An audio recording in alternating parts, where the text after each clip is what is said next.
नमस्कार दोस्तों, स्वागत है सभी विद्यार्थियों का इस ऑनलाइन प्लेटफॉर्म पे। हम राजस्थान की ज्योग्राफी पढ़ रहे थे। राजस्थान की भौतिक प्रदेश में हम पढ़ रहे थे अरावली। और अरावली में देखिएगा 5वां पॉइंट था अरावली का विस्तार, और 6वां पॉइंट था पर्वतीकरण, और 7वां पॉइंट था बेटा अरावली की औसत ऊंचाई, है ना। और 8वां पॉइंट था चट्टान। 8 पॉइंट पढ़ा दिए बेटा। अब ठीक है, आज नए पॉइंट पढ़ते हैं हम। आ जाओ। 8 के बाद में बेटा अरावली में 9 पॉइंट पढ़ते हैं आज, ठीक है। आ जाओ, आज बात करते हैं 9 नंबर। तो राजस्थान के भौतिक प्रदेश राजस्थान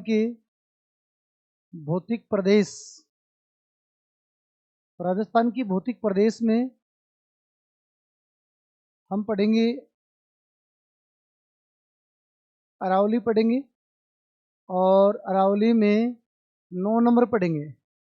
9 नंबर पॉइंट पढ़ेंगे, उसका हम पॉइंट का नाम देते हैं, ठीक है। उस पॉइंट का नाम हम देते हैं अरावली की विशेषताएं।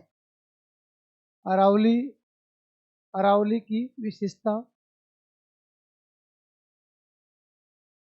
अरावली की विशेषताएं पढ़ते हैं। क्या क्या विशेषता है अरावली की? देखिएगा, अरावली में नंबर 1 बात करें तो जनसंख्या कितनी है अरावली में? जनसंख्या कितनी है? और बात करें अरावली में जनसंख्या कितनी है, अरावली का क्षेत्रफल कितना है, अरावली की जलवायु कैसी है, और अरावली वर्षा में सहायक कैसी है, वर्षा में सहायक कैसे, वो भी हम बात करेंगे। अरावली में मिट्टी कैसी है, ठीक है। अरावली की, चलो इतने पॉइंट देखते हैं, बाद में आगे करते हैं बात, ठीक है। आ जाओ। जनसंख्या की बात करें अरावली में, देखिएगा जनसंख्या कितनी है बेटा, अरावली में कितने परसेंट जनसंख्या है। तो देखिएगा, अरावली में राजस्थान की 10% जनसंख्या निवास करती है, और क्षेत्रफल कितना है, 9% क्षेत्रफल है। और राजस्थान का संपूर्ण क्षेत्रफल का 9% राजस्थान अकेला अरावली में है, जिसमें से 9% में 10% जनसंख्या है। टोटल राजस्थान की जनसंख्या का 10% राजस्थान में अरावली में निवास करती है, ठीक है। अब मैं बात करूं जलवायु की। देखिएगा, जलवायु में एक चीज समझे आप बेटा। जलवायु देखो, एक तो राजस्थान की पूछे आपको, पूरे राजस्थान की पूछे या भारत की पूछे, वो अलग चीज है। देखो मैं आपको समझा दूं बात जलवायु क्या है, एक बात समझिएगा इसमें। हाँ, जलवायु की मैं बात यहाँ आगे करता हूँ। देखो जलवायु में एक चीज समझ लीजिए बेटा, आप जलवायु की बात करें तो जलवायु में थोड़ा सा आप देखिएगा, जलवायु में क्या देखना है। देखो, 0 डिग्री अक्षांश, इसी का नाम क्या है, भूमध्य रेखा। भूमध्य रेखा, इसी का नाम क्या है, विषुवत रेखा है। विषुवत रेखा है, ठीक है। ये थोड़ा सा ध्यान रखिए आप। हाँ, ये कर्क रेखा, ये बेटा, ये मकर रेखा, ये कर्क रेखा, ये कौन सी रेखा है, मकर रेखा है, ठीक है। और देखिएगा, ये 66.66 उत्तरी अक्षांश, इसका नाम क्या है बेटा, आर्कटिक वर्त है। आर्कटिक वर्त है, ठीक है। और ये क्या है, 23.5 डिग्री मकर रेखा हुई। इसके नीचे ले लो बेटा कि यहाँ, हाँ, यहाँ ले लो आप। इसका नाम है 66.66 उत्तरी अक्षांश। 66.66 उत्तरी अक्षांश, इस 66.66 उत्तरी अक्षांश में, ठीक है। इसका नाम बताओ बेटा क्या है, अंटार्कटिका। अंटार्कटिका व्रत है, ठीक है बेटा। आर्कटिक वर्त, अंटार्कटिका वर्त है। देखिए, सूर्य की किरणें लंबवत गिरती यहाँ। सूर्य की किरणें लंबवत गिरती बेटा इन तीनों के बीच में। इन तीनों के बीच में सूर्य की किरणें लंबवत गिरती, सीधी गिरती है। तो यहाँ का तापमान कम है, सॉरी, तापमान ज़्यादा है, और वायुदाब क्या है, कम है। तापमान ज़्यादा होने से वायुदाब क्या है, कम हो गया। देखिए, यहाँ की मैं बात करूँ, यहाँ की जलवायु कैसी है बेटा, तापमान अधिक है। तापमान अधिक होने के कारण यहाँ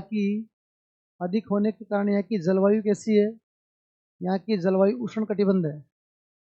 उष्ण कटिबंध है, ठीक है। उष्ण कटिबंध जलवायु है, ठीक है। तापमान अधिक है, वायुदाब क्या है, कम है। तो यहाँ की जलवायु कैसी है, उष्ण कटिबंध है। तापमान के कारण यहाँ की गर्मी ज़्यादा है, ठीक है। यहाँ वर्षा भी विश्व में सबसे ज़्यादा होती है। सबसे ज़्यादा वर्षा इसी क्षेत्र में होती है। इसको हाँ, सबसे ज़्यादा वर्षा, घनघोर वर्षा है, सहमनीय वर्षा है, ठीक है। सबसे ज़्यादा वर्षा होती है। अब बेटा इसके ऊपर की ताप बात करूँ मैं यहाँ की, तो यहाँ की उपोष्ण जलवायु है, उपोष्ण जलवायु है, ठीक है। यहाँ की जलवायु की मैं बात करूँ तो यहाँ की जलवायु कैसी है, ये 90 डिग्री उत्तरी ध्रुव है, 90 डिग्री उत्तरी ध्रुव है। तो यहाँ की जलवायु कैसी है बेटा, शीतोष्ण है, कैसी है, शीतोष्ण है, ठीक है। सेम बात ये कि यहाँ की जलवायु कैसी है, उपोष्ण है,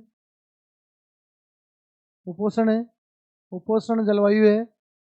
और देखिएगा ये 90 डिग्री दक्षिणी ध्रुव है, 90 डिग्री दक्षिणी ध्रुव है। और 90 डिग्री दक्षिण ध्रुव में यहाँ की जलवायु कैसी है, तो यहाँ की जलवायु कैसी है, शीतोष्ण है, शीतोष्ण है। ऐसा है मेरे भाई, देखो ठीक है। तो इस जलवायु से क्या समझ रहे हैं हम, इससे इस चित्र से हम ये समझ रहे हैं, आप नोट में लिख लीजिएगा, इसको नोट में लिख लेंगे आप।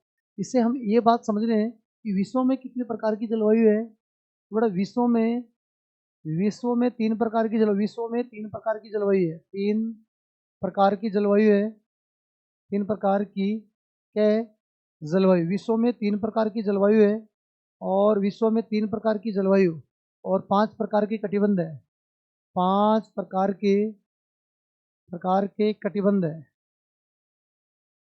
5 प्रकार के कटिबंध है, 3 प्रकार की जलवायु है, ठीक है। ओके। और बेटा राजस्थान खुद देखिएगा, अब भारत के बीचों बीच कौन सी रेखा गुजरती है, भारत के बीचों बीच रेखा गुजरती है, कर्क रेखा।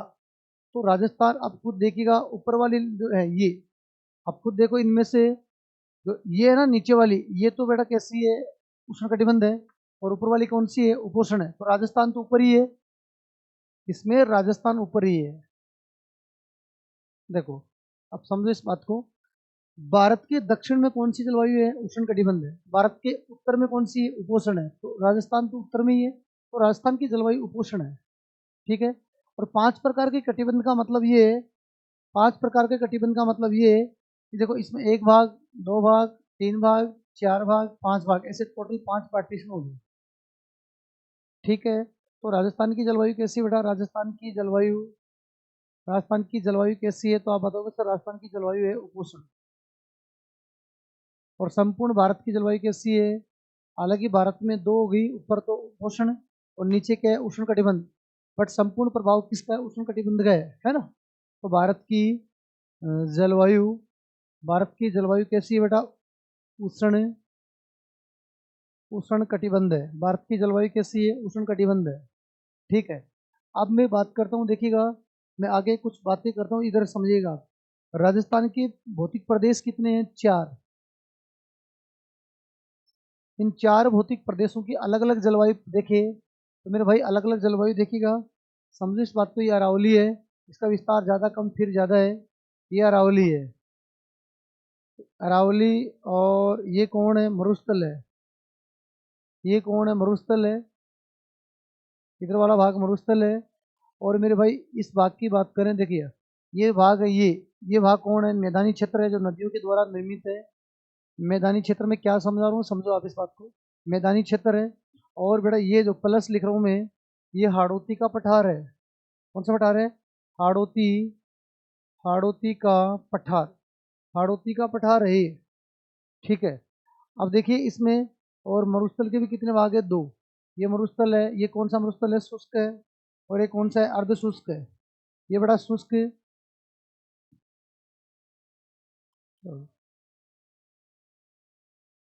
ये शुष्क है, और ये कौन सा है, अर्ध शुष्क है। मरुस्थल के 2 भाग हो गए, अशुष्क और अर्धशुष्क। अरावली देखिए सबसे वर्षा यहाँ होती है, इसका ये अति आदर है, अति आदर है बेटा, अति आदर। ये उप आदर इससे कम है, उप आदर,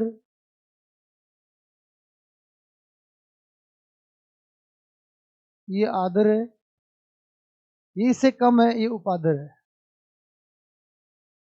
अब देखो अरावली की, देखो शुष्क, अर्ध शुष्क, उपादर, आदर और अति आदर। तो देखिएगा इधर आने पर वर्षा बढ़ रही है, इधर आने पर वर्षा बढ़ रही है। और देखिए उत्तर और पश्चिम से अगर बात करें, ये पूर्व और दक्षिण है, इधर आने पर वर्षा बढ़ रही है और इधर आने पर वर्षा कम होती है, ठीक है। तो ये वर्षा के जलवायु से संबंधित मैंने बता दिया। इससे पहले ये भी कॉन्सेप्ट है ये दोनों कॉन्सेप्ट है, फिर वापस इसमें आ जाओ। अब बताओ बेटा जलवायु कैसी है अरावली की? तो अरावली की जलवायु की मैं सीधी बात करता हूँ, अरावली की जलवायु कैसी है? तो आप बताएंगे सर उप आर्द्र है। अरावली की जलवायु कैसी है? उप आर्द्र है। सही है। अरावली की वर्षा में सहायक, देखिएगा मिट्टी की बात करूं बेटा, मिट्टी कैसी है? तो देखो मिट्टी कैसी है, कंकरीली, कंकरीली मिट्टी है या पथरीली मिट्टी है? पथरीली मिट्टी है।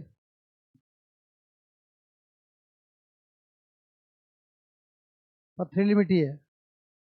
देखो ये अरावली है, इस अरावली के, अरावली में जो मिट्टी है वो तो कैसी बेटा? पथरीली मिट्टी है। बट इधर इसके भूरी मिट्टी, इधर इसके भूरी मिट्टी है।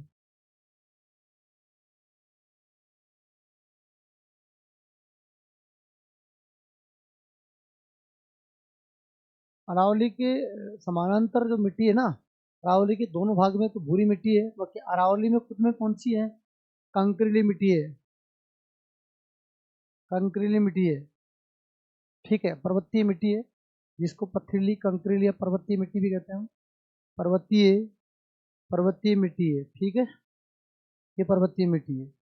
अब देखिएगा, हाँ इसके समानांतर जो NH है उसकी मैं बात करता हूँ, और वर्षा में कैसे सहायक है उसकी भी हम बात करेंगे 2 मिनट के बाद में। आ जाओ बेटा, आ जाओ आगे देखो। अरावली के समानांतर, समानांतर NH48 आप ध्यान रखिए। ठीक है, अरावली के समानांतर NH की बात करें तो कौन सी है? 48 है। ठीक है, मुख्य नदी अरावली में निकलती, अरावली देखो सभी नदियों का उद्गम कहाँ से होता है बेटा? अरावली से होता है। अरावली में खनिज की मैं बात कर लूँ, सभी की बात कर, खनिज की बात कर लो तो खनिज, तो अरावली में सर्वाधिक खनिज है। सर्वाधिक खनिज, सर्वाधिक खनिज बेटा कहाँ है? अरावली में। राजस्थान में सर्वाधिक खनिज अरावली में। अतः अरावली को, अरावली को खनिजों का अजायब घर कहते हैं। अरावली को खनिजों का, खनिजों का अजायब घर, अजायब घर कहते हैं। अरावली को क्या कहते हैं? अजायब घर, खनिजों का अजायब घर कहते हैं अरावली को। ठीक है, हाँ। सर्वाधिक नदियों का उद्गम, सर्वाधिक नदियों का, नदियों का उद्गम अरावली से होता है। सर्वाधिक नदियों का उद्गम अरावली से होता है। सर्वाधिक नदियों का उद्गम अरावली से होता है। ठीक है, सर्वाधिक नदियों का उद्गम अरावली से होता है। ओके, हाँ जी। ठीक है बेटा, अब हम बात करते हैं, ये हो गया दोनों बात, अरावली से खनीज हो गया। ठीक है, हाँ। समानांतर NH ध्यान रखेंगे, अरावली लिखो। अब मैं वर्षा की बात करता हूँ बेटा। वर्षा की बात करें अरावली में तो देखो वो, अरावली में अगला पॉइंट है वर्षा। देखो एक पॉइंट मैंने छोड़ा नहीं, ये आप समझिए इस बात को। मैंने क्या लिखा बेटा? जनसंख्या कितनी है, जनसंख्या कितनी है, क्षेत्रफल कितना है, जलवायु, वर्षा में सहायक, मिट्टी, है ना ये। इसके बाद में देखो 5 के बाद में मैंने लिखा ये 6 नंबर, 6 नंबर। ठीक है, 7 नंबर, 8 नंबर, एक रह गया वर्षा में सहायक। उस वर्षा में सहायक वाले को मैं समझा रहा हूँ। ठीक है, आ जाओ।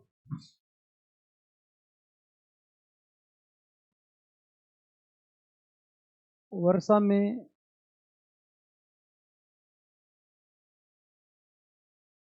सहायक कैसे है? ठीक है बेटा, अरावली देखो वर्षा में कैसे सहायक है।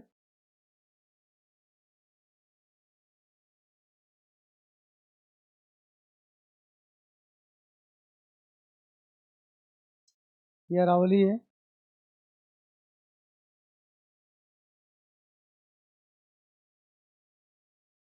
ये अरब सागर की मानसून, अरब सागर का मानसून इसके दक्षिण में टकराता है। ठीक है, इस अरब सागर का मानसून इसके दक्षिण में टकरा कर यहाँ वर्षा करता है, और फिर मरुस्थल के समानांतर आगे निकल जाता है। ठीक है, समझो ये कौन सा है? अरब है, अरब सागर का मानसून, अरब सागर का मानसून है। ठीक है, इधर वाला देखो ये मानसून है बंगाल की खाड़ी का, बंगाल की खाड़ी का मानसून है, तो बंगाल की खाड़ी का जो मानसून है ना, ये बंगाल की खाड़ी का जो मानसून है, ये बेटा ये इधर प्रवेश करता है। हालांकि जलवायु में ये पूरी बातें बताई जाएगी आपको ऐसे। तो अरावली बंगाल की खाड़ी के मानसून से यहाँ वर्षा करवाने में सहायक है। पूर्वी राजस्थान में वर्षा होती है, तो आप समझो अरावली के पूर्व में, ये अरावली है, अरावली के पूर्व में वर्षा हो रही है। यहाँ बेटा वर्षा हो रही है, वर्षा होती है। यहाँ वर्षा नहीं होती है, वर्षा नहीं होती है। समझो, देखो इस मानसून से वर्षा क्यों नहीं होती है, क्योंकि अरावली इसके क्या है, समानांतर है। अरावली के समानांतर बेटा ये मानसून मरुस्थल में वर्षा क्यों नहीं कर पाता है, ये बात हो रही है। क्योंकि ये वर्षा मानसून वर्षा अरावली में क्यों नहीं करता है, क्योंकि ये अरावली की क्या है, समांतर आगे निकल जाता है और शिवालिक हिमालय के टकराता है और उत्तरी राज्यों में वर्षा करता है। उत्तरी राज्य पंजाब हरियाणा, ठीक इनमें वर्षा करता है। तो कौन सा हिमालय है, शिवालिक है,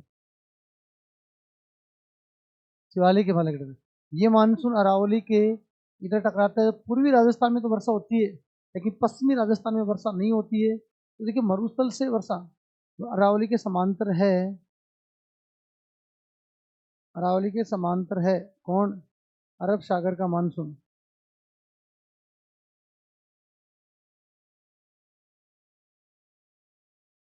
इस कारण मरुस्थल में वर्षा नहीं होती है, मरुस्थल में वर्षा नहीं होती, बहुत कम होती है, न के बराबर। मरुस्थल बंगाल की खाड़ी के मानसून से वर्षा यहाँ भी नहीं होती है, बंगाल की खाड़ी के मानसून से भी इधर वर्षा नहीं होती है। उसका क्या कारण है, तो मैं लिख रहा हूँ, बंगाल की खाड़ी मरुस्थल अरब अरब अरावली के वृष्टि छाया प्रदेश में आने के कारण, देखो ये मानसून गया और अरावली के टकरा के पूर्व में वर्षा करता है, पश्चिम में नहीं करता। इसका कारण कौन है, अरावली की वृष्टि छाया प्रदेश में मरुस्थल। तो मैं लिख सकता हूँ कि मरुस्थल, मरुस्थल अरावली के वृष्टि छाया प्रदेश में आता है, वृष्टि छाया प्रदेश में आता है। अरावली के वृष्टि छाया प्रदेश में आता है कौन, मरुस्थल। इसलिए बेटा मरुस्थल से दोनों शाखाओं से वर्षा मरुस्थल में नहीं होती है, ठीक है। तो अरावली वर्षा कराने में सहायक, देखो इससे सहायक है, ठीक है, इससे भी सहायक है, लेकिन दक्षिणी राजस्थान में वर्षा कराने में सहायक है, ठीक है। हाँ, यहाँ सहायक है, नहीं है। तो ये थे अरावली। फिर अरावली का अगला पॉइंट है, देखो अगर अरावली का अगला पॉइंट है, अरावली उत्पत्ति की मैं बात करूँ, उत्पत्ति, उत्पत्ति नौवा पॉइंट है। उत्पत्ति, उत्पत्ति कैम्ब्रियन, प्री कैम्ब्रियन काल में हुई थी बेटा, प्री कैम्ब्रियन। हालांकि पहले आ गया था, लेकिन विशेषता में लिख लो आप, प्री कैम्ब्रियन काल। 10 नंबर पॉइंट है, ये अवशेष किसका है, बड़ा टेथिस सागर का है, टेथिस सागर का अवशेष है। फिर 11वां पॉइंट है, ठीक है, उत्पत्ति का क्रम इसका पूछे तो उत्पत्ति क्रम, राजस्थान में 4 भौतिक प्रदेशों में सबसे पहले उत्पत्ति इसकी हुई थी, ठीक है। ये बेटा मैं एक बार आपको बता दूं क्या क्या हमने पढ़ा दिया आपको, देखो सबसे पहले पढ़ रहे बेटा नौवा पॉइंट है ना, अरावली की विशेषता पढ़ रहे हैं। अरावली में जनसंख्या 10% है, क्षेत्रफल 9% है, जलवायु इसकी उपादर है, वर्षा यहाँ वर्षा करवाने में सहायक है। ये पॉइंट मैंने आगे बढ़ा दिया, वर्षा करवाने में सहायक है, ठीक है। मिट्टी कंकली पत्थरी और पर्वतीय मिट्टी बेटा इसकी, ठीक है। इसके बाद में मैंने 6 नंबर पॉइंट पढ़ाया, देखो 6 नंबर, समानांतर कौन है अरावली के, समानांतर कौन सा एनएच है, तो आप बताएंगे 48 है। और खनिज की बात करें तो अरावली में सर्वाधिक खनिज होता है, इससे कारण अरावली को खनिजों का अजायब घर कहते हैं, ठीक है साहब।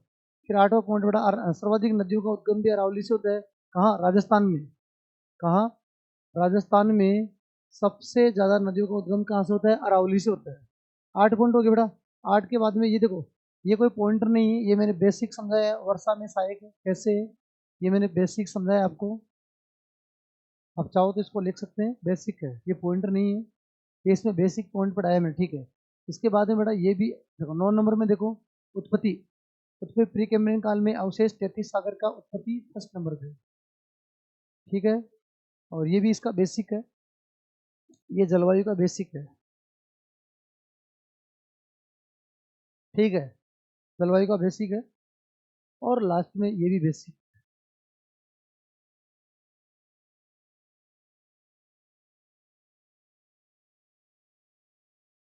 जलवायु के बारे में मैंने बेसिक बताया आपको, ठीक।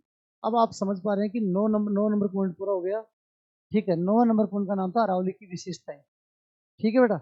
अरावली की विशेषता, ये सारी बातें अरावली की, देखो ये 9 नंबर पॉइंट की, ये भी 9 नंबर पॉइंट का सिस्टम है, ये भी 9 नंबर का है, ये भी, ये 9 नंबर के बेसिक है, ये 9 नंबर के पॉइंट है, ये भी 9 नंबर का बेसिक है, ये भी 9 नंबर का ही बेसिक है। अब मेरे भाई हम नया पॉइंट पढ़ते हैं, 9 नंबर के अलावा 10 नंबर पॉइंट, अरावली का 10 नंबर पॉइंट। चले बेटा, अरावली का 10 नंबर पॉइंट हम बात करते हैं। आ जाओ एक बार, एक सेकेंड आप।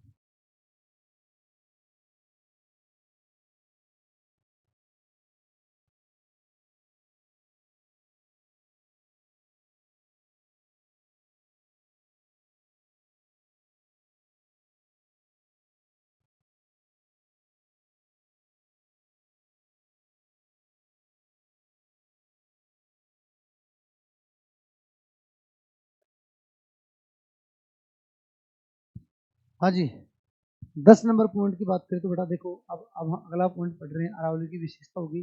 10 नंबर पॉइंट की बात करें तो भ्रंश, भ्रंश घाटी की मैं बात करता हूँ, ठीक है, भ्रंश घाटी की बात करते हैं, ठीक है। आ जाओ, भ्रंश घाटी का मतलब ये बेटा, देखिए 3 चीज है, एक बात ध्यान रखें आप, 3 चीज है, समझो क्या है भ्रंश घाटी का, क्या सिस्टम है। देखो, विश्व की सबसे बड़ी भ्रंश घाटी, भ्रंश घाटी होती क्या है बेटा, इसका बेसिक देखिएगा पहले आप, कि भ्रंश क्या है, भ्रंश क्या है, घाटी, भ्रंश घाटी क्या है। देखो 2 प्लेट है बेटा, प्लेट, 2 प्लेट है, दोनों प्लेटों की अलग अलग गति हो रही है, इसकी गति इधर हो रही है, इसकी गति इधर हो रही है, इस गति को बोलते हैं प्लेट ए, प्लेट बी, इस गति को क्या बोलते हैं, अपसारी गति। कौन सी गति बेटा, अपसारी गति है। कौन सी गति है, अपसारी गति। अपसारी गति से बीच में पड़ने वाली दरारें, दरारें, ठीक है। यहाँ जो पर्वत बनता है, यहाँ जो पर्वत बनता है, उस पर्वत को क्या कहते हैं, ब्लॉक पर्वत कहते हैं। क्या कहते हैं, ब्लॉक पर्वत, ब्लॉक पर्वत कहते हैं। और यहाँ दोनों पर्वतों के बीच में, पर्वतों के बीच में यहाँ भ्रंश घाटी बनती है। क्या बनती है, भ्रंश घाटी। शॉर्ट में पढ़ रहे हैं, फिर भारत की ज्योग्राफी में पढ़ेंगे, भ्रंश घाटी बनती है। तो भ्रंश आप समझ पा रहे हैं। जैसे भारत की मैं बात करूँ तो भारत में भ्रंश घाटी कहाँ बन रही है बेटा, तो देखिए भारत में भ्रंश घाटी की अगर बात करें, तो भ्रंश घाटी की अगर बात करें, देखो भारत में बेटा विंध्याचल, विंध्याचल और सतपुड़ा के बीच, विंध्याचल और सतपुड़ा के बीच में भ्रंश घाटी है। यहाँ नदी बहती है, उसका नाम क्या है, नर्मदा नदी है। इस नर्मदा नदी भ्रंश घाटी में बहती है, ठीक है। इसका नाम क्या बेटा, विंध्याचल। क्या नाम है, विंध्याचल। और इसका नाम क्या है, सतपुड़ा। इसका नाम क्या है, सतपुड़ा। विंध्याचल और सतपुड़ा, ये लो, विंध्याचल और सतपुड़ा के बीच में कौन सी नदी है, नर्मदा नदी बहती है। तो ये भ्रंश घाटी है, समझे आप इस बात को, भ्रंश घाटी है। और राजस्थान की मैं भ्रंश घाटी की बात करूँ तो देखो, विश्व की बात करूँ, फिर मैं राजस्थान की भी करूँगा। विश्व की बात करें तो विश्व में बेटा, विश्व की सबसे बड़ी भ्रंश घाटी अफ्रीका महाद्वीप के पूर्वी तट पर स्थित है। ये अफ्रीका महाद्वीप है, अफ्रीका महाद्वीप, अफ्रीका महाद्वीप की, अफ्रीका महाद्वीप के पूर्वी तट पर विश्व की सबसे बड़ी भ्रंश घाटी है, जो आज भी टूटने पे कगार पे है। ये महाद्वीप ऐसा जो टूट टूट के जा रहा है ना भ्रंश के कारण, ये भ्रंश पड़ गया बीच में तो टूट रहा है। तो विश्व की सबसे बड़ी भ्रंश घाटी है, विश्व की, विश्व की सबसे, विश्व की सबसे बड़ी भ्रंश घाटी है, विश्व की सबसे बड़ी भ्रंश घाटी है। तो समझो आप बेटा, विश्व की सबसे बड़ी भ्रंश घाटी कहाँ स्थित है, अफ्रीका महाद्वीप की पूर्वी तट पर स्थित है। तो भ्रंश क्या होता है। अब मैं राजस्थान में भ्रंश घाटी की बात करूंगा बेटा, ठीक है। राजस्थान में, राजस्थान में भ्रंश घाटी, राजस्थान में भ्रंश घाटी की बात करें तो देखिए, राजस्थान में हम बात करते हैं, आ जाओ, ठीक है बेटा। तो राजस्थान में भ्रंश घाटी कहाँ स्थित है, ये समझे आप, ठीक है। तो भ्रंश घाटी की बात करें तो देखिए, राजस्थान में भ्रंश घाटी, राजस्थान में भ्रंश घाटी, अब सुनो, राजस्थान में भ्रंश घाटी, आ जाओ, ठीक है। तो देखिए बेटा, राजस्थान में भ्रंश घाटी की अगर बात करें तो राजस्थान के मैप में अगर बूंदी की बात करूँ मैं, बूंदी, तो बूंदी के आसपास में देखो समझो आप, ये राजस्थान के जस्ट नीचे वाला जो ये पर्वतमाला है, ये पर्वत कौन सा बेटा, ये विंध्याचल पर्वत है, तो गुजरात से लेकर सासाराम बिहार तक है। ये गुजरात से स्टार्ट होता है, गुजरात में से सासाराम बिहार तक है, ठीक है। कहाँ तक है, सासाराम बिहार, सासाराम बिहार तक है बेटा। कौन है, विंध्याचल है, कौन है, विंध्याचल, विंध्याचल पर्वत है बेटा, भारत के राजस्थान के दक्षिणी भाग में, ठीक है। तो अब देखिएगा इससे, ये अरावली है, ये अरावली है,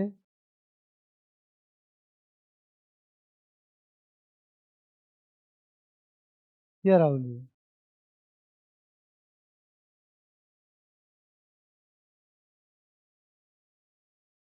ये अरावली है, ठीक है बेटा। अब देखिएगा बूंदी में इन दोनों, देखो यहाँ इसको बेटा, विंध्याचल के किनारे की जो भूमि है, विंध्याचल पर्वत की जो किनारे की भूमि है, जो राजस्थान में फैल रही है, उसको हम बोलते हैं बेटा विभिन्न कगार भूमि। क्या बोलते हैं, विभिन्न कगार भूमि।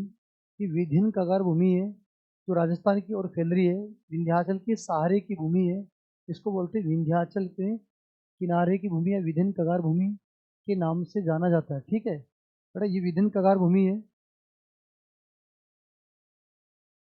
विंध्यन कंगार, ये विंध्यन कंगार भूमि है, तो विंध्याचल पर्वतमाला के, विंध्याचल पर्वतमाला के किनारे की भूमि है, ठीक है। अब देखिएगा अरावली की पहाड़ियां बेटा, इसमें अरावली की पहाड़ियां निकल रही है, देखो मैं समझा दूं आपको। आप समझिए इस बात को। अरावली की पहाड़ियां ये जा रही है बेटा, अरावली की पहाड़ियां, ये अरावली की पहाड़ियां है, तो अरावली की पहाड़ियां ये।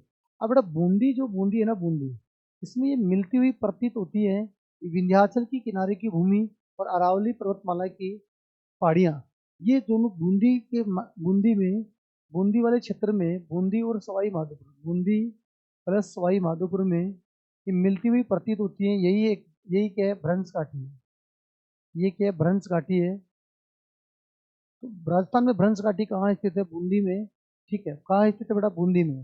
भ्रंश घाटी राजस्थान में बूंदी मथन है। और इसके अलावा क्वेश्चन देखो क्या पूछेगा, देखो आपको क्वेश्चन पूछेगा तो भ्रंश घाटी पूछे राजस्थान में, तो राजस्थान में भ्रंश घाटी कहाँ बताएंगे, बूंदी, ठीक है। बूंदी में आपको पूछे अरावली, अरावली, अरावली व विंध्याचल, अरावली व विंध्याचल समकोण पर काटते हुए कहाँ प्रतीत होते हैं, समकोण पर, समकोण, समकोण पर, समकोण पर काटते हुए प्रतीत होते हैं, काटते हुए प्रतीत होते हैं, ठीक है। कहाँ प्रतीत होते हैं, तो बूंदी में होते हैं, प्रतीत होते हैं सवाई माधोपुर में, सवाई माधोपुर में, सवाई माधोपुर में काटते हुए प्रतीत होते ही ठीक है। बूंदी में इसमें भ्रंश ज्यादा है, और ये काटते हुए प्रतीत होते सवाई माधोपुर में। बड़ा रंगीन पहाड़ियाँ देखो, रंगीन पहाड़ियाँ कहाँ स्थित है, रंगीन पहाड़ियाँ अगर पूछे राजस्थान में रंगीन पहाड़ियाँ कहाँ है, तब भी आप बताएंगे सवाई माधोपुर में, सवाई माधोपुर में रंगीन पहाड़ियाँ हैं, ठीक है। और ये समकोण पर काटती हुई कहाँ प्रतीत होती है, तब बताएंगे सवाई माधोपुर में, ठीक है। और कहाँ स्थित है भ्रंश, ठीक है, बूंदी में स्थित है, इसका ज्यादा सवाई माधोपुर, और बूंदी में इसका विस्तार स्थित है, ठीक है। तो जो जो भ्रंश दिख रही है आपको, ये अरावली और विंध्याचल के बीच का भाग है, ठीक है बेटा। हाँ, ये ध्यान रखिए आप। तो ऐसे राजस्थान में पूछेंगे आपको, बताइए राजस्थान में भ्रंश घाटी कहाँ स्थित है, भारत में कहाँ स्थित है, विश्व में कहाँ स्थित है, तो आप बताएंगे। ये था आपका पिछला, देखो समझो ये 10 नंबर पॉइंट था बेटा, ठीक है। हाँ, समझो इस बात को कि 10 नंबर पॉइंट था। अगर मैं आगे, हाँ आगे बात करते हैं बेटा, ठीक है। आ जाओ, 11 नंबर पॉइंट में हम बात करते हैं, 11 नंबर पॉइंट बात करते हैं अरावली, अरावली की अक्षांश, अक्षांश व देशांतर स्थिति, अरावली की अक्षांश व देशांतर स्थिति, इसकी बात करते हैं, अक्षांश और देशांतरी स्थिति बात करते हैं। देखिएगा राजस्थान में अरावली की अक्षांश और देशांतरी स्थिति कैसी है, समझने की कोशिश करें आप। ये देखो, हाँ जी, देखो अरावली ज़्यादा कम फिर ज़्यादा बेटा। अरावली के मैं विस्तार की बात करूँ, देखो अरावली के विस्तार की हम बात करें, ये तो अरावली की अक्षांशी विस्तार कहाँ से स्टार्ट होता है बेटा, अरावली का अक्षांशी विस्तार, अक्षांशी विस्तार ये है, अरावली का अक्षांशी विस्तार 23 डिग्री 23 डिग्री 20 मिनट उत्तरी अक्षांश से स्टार्ट होता है। उत्तरी अक्षांश 23 डिग्री 20 मिनट उत्तरी अक्षांश से, यहाँ से अरावली स्टार्ट हो गई, फिर 23 24 25 26 27 28 से, ठीक है। तो बड़ा ये 28 डिग्री 20 मिनट पूर्वी उत्तरी अक्षांश से उत्तरी अक्षांश तक अरावली फैली हुई है। तो अरावली की अक्षांशीय स्थिति है, अरावली की देशांतरी स्थिति की बात करें बेटा, ठीक है। देशांतर मतलब ये है ना, देशांतर का मतलब इसकी बात करें।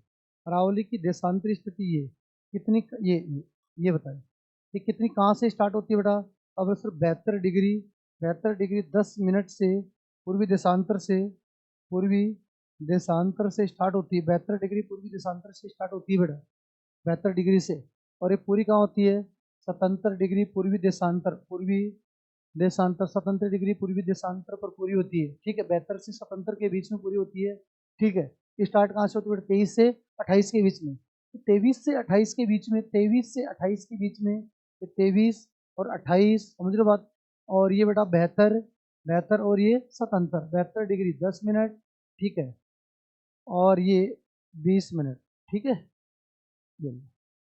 तो अगर अक्षांशों की बात करें तो 23-28 के बीच में, और ये 77 और 72 के बीच में, लगभग ये भी 5 देशांतर हैं, और लगभग ये भी 5 देशांतर है। तो 5 देशांतरों के बीच में अरावली फैली हुई है।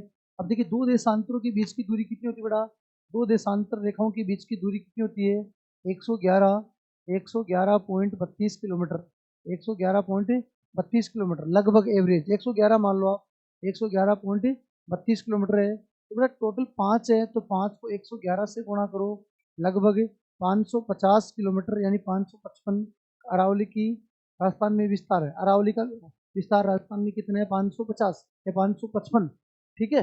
हाँ, जो भी एक ऑप्शन करना है, 50 वाला पहले करना है, ठीक है भैया। ये था अरावली की अक्षांश और देशांतरीय विस्तार, समझ पा रहे हैं। अरावली का अक्षांश और देशांतरीय विस्तार है, ठीक है बेटा। हाँ, अब हम बात करते हैं, ठीक है, अगली बात करते हैं बेटा अरावली में 12वें नंबर पॉइंट, अरावली में कृषि, अरावली में कृषि की बात करें, ठीक है। अरावली में देखिएगा कृषि की मैं बात करूँ, अरावली में देखो, ये अरावली है, ये अरावली है।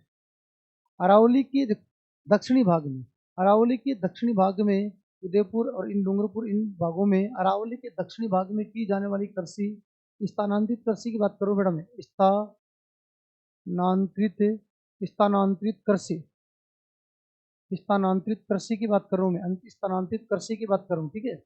स्थानांतरित कृषि क्या होती है बेटा, स्थानांतरित कृषि क्या होती है, एक स्थान से दूसरे स्थान पर 2 से 3 वर्षों तक कृषि होती है। जंगलों को जलाकर आदिवासियों के द्वारा की जाती है, आदिवासी करते हैं, आदिवासी के द्वारा। और जंगलों व पेड़ों मैदानों को जलाकर कर लो, ठीक है, मैदानों को जलाकर, जंगलों व मैदानों को जलाकर की जाती है। स्थानांतरित कृषि क्या होती है बेटा, एक स्थान से दूसरे स्थान पर 2-3 वर्ष तक लगातार होती है, और ये आदिवासियों के द्वारा की जाती है, जंगलों को पेड़ों को जलाकर की जाने वाली कृषि है, ठीक है। तो इस कृषि के बारे में हम राजस्थान में अरावली में देख रहे हैं बेटा इसको, ठीक है। हाँ, आ जाओ अरावली में देखते हैं। इस पर वर्तमान में हाई कोर्ट और सुप्रीम कोर्ट दोनों ने क्या लगा रखी है, रोक लगा रखी है। तो समझने की कोशिश करें आप, ये अरावली है, समझो आप। अरावली के दक्षिणी भाग में की जाने वाली कृषि को, तो देखो दक्षिणी भाग में की जाने वाली कृषि को क्या कहते हैं बेटा, अरावली के दक्षिणी भाग में की जाने वाली स्थानांतरित कृषि को धजिया के नाम से जाना जाता है। तो अरावली के दक्षिणी भाग में की जाने वाली कृषि को धजिया कहते हैं, धजिया, ठीक है। ये डामोर जनजाति करती है बेटा, डामोर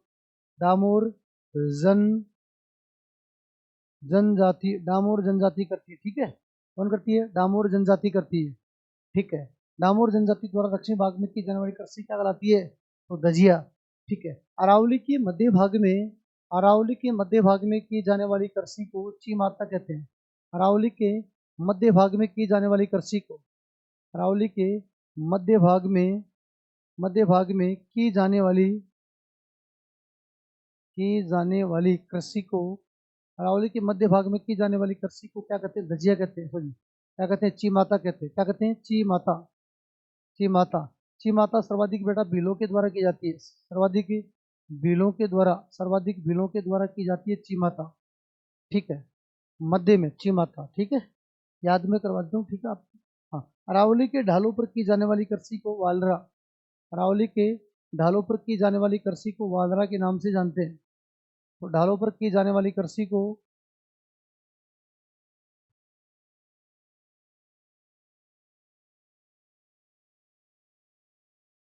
ढालों पर की जाने वाली कृषि कौन सी बेटा? वालरा है, वालरा। और वालरा को कौन करता है? ग्रासिया। ग्रासिया जनजाति करती है वालरा। ठीक है, ग्रासिया। ओके, अब देखिएगा बेटा एक चीज और लास्ट है ना, अरावली के दक्षिणी पूर्वी, यानी अरावली के दक्षिणी इन भाग में, अरावली का ये दक्षिणी और पूर्वी भाग है। दक्षिणी पूर्वी भाग मतलब हाड़ौती का क्षेत्र है ना, हाड़ौती मान लो आप, हाड़ौती। दक्षिणी पूर्वी भाग में इसको क्या कहते हैं? देखिए, बन्ना कहते हैं। क्या कहते हैं? बन्ना। ये कौन करती है? सहरिया। सहरिया जनजाति करती है। अरावली के दक्षिणी पश्चिम भाग में बन्ना सहरिया जनजाति करती है। अरावली के दक्षिणी भाग में दजिया डामूर जनजाति करती है। अरावली के मध्य भाग में की जाने वाली कृषि चीमाता भीलों द्वारा की जाती है। अरावली के ढालों पर की जाने वाली ग्रासिया है। याद करो, वाह क्या ढाल है, वाह क्या ढाल है। तो वाह से वालरा, ढाल से ढाल, ढालों पर की जाने वाली। मध्य में अगर कोई आदमी बीच में, मध्य में अगर आ गया, किसी संकट के बीच में आ गया मध्य में, तो वो क्या करेगा? पहले सबसे पहले माता को याद करेगा, ची माता। ची माता किसके द्वारा? भीलों के द्वारा। दैसे दक्षिण, दैसे दजिया, दैसे दक्षिण, दैसे दजिया डामूर। ठीक है, ओके। तो ये थी अरावली में की जाने वाली कृषि। तीन चार चार कृषि, वालरा, बन्ना, दजिया। अगर आपको डायरेक्ट पूछे क्वेश्चन, मेरे भाई डायरेक्ट क्वेश्चन पूछे कि अरावली में की जाने वाली स्थानांतरित कृषि क्या, अरावली का नाम ही नहीं है। अगर क्वेश्चन आ जाए राजस्थान के राजस्थान में राजस्थान में की जाने वाली स्थानांतरित स्थानांतरित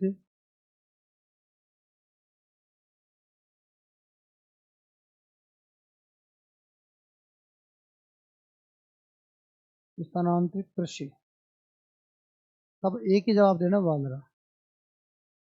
राजस्थान में क्या कहते हैं बेटा? वालरा।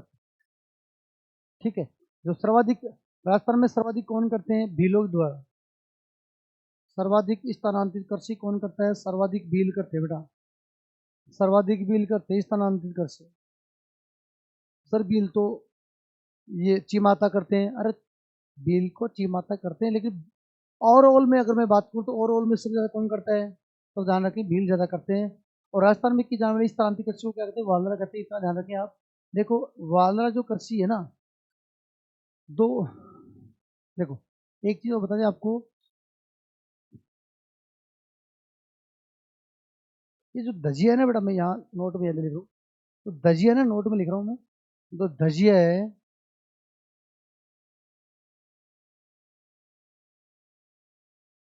ये धजिया जो कृषि है, ये जंगलों को जलाकर की जाती है।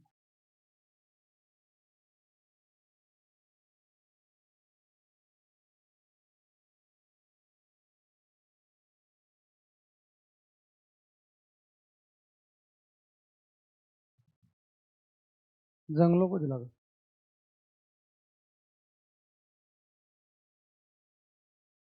ये भी ध्यान रखें, जंगलों को जलाकर और इसको जलाकर। ठीक है बेटा, ये था 12वां पॉइंट।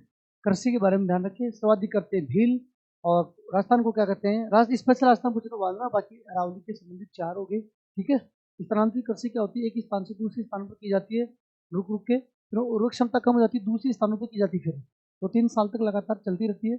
ऐसे इको बोल, हाई कोर्ट सुप्रीम कोर्ट भी इस पर रोक लगा रखी है, ये बात आप ध्यान रखिए। तो ठीक है, मिलते हैं आपसे। तो बेटा आज इतने पॉइंट पढ़ेंगे आज। ठीक है, धन्यवाद सभी विद्यार्थियों का। फिर हम अगली क्लास में देखते हैं अरावली की 13 नंबर पॉइंट से। ठीक है, ओके।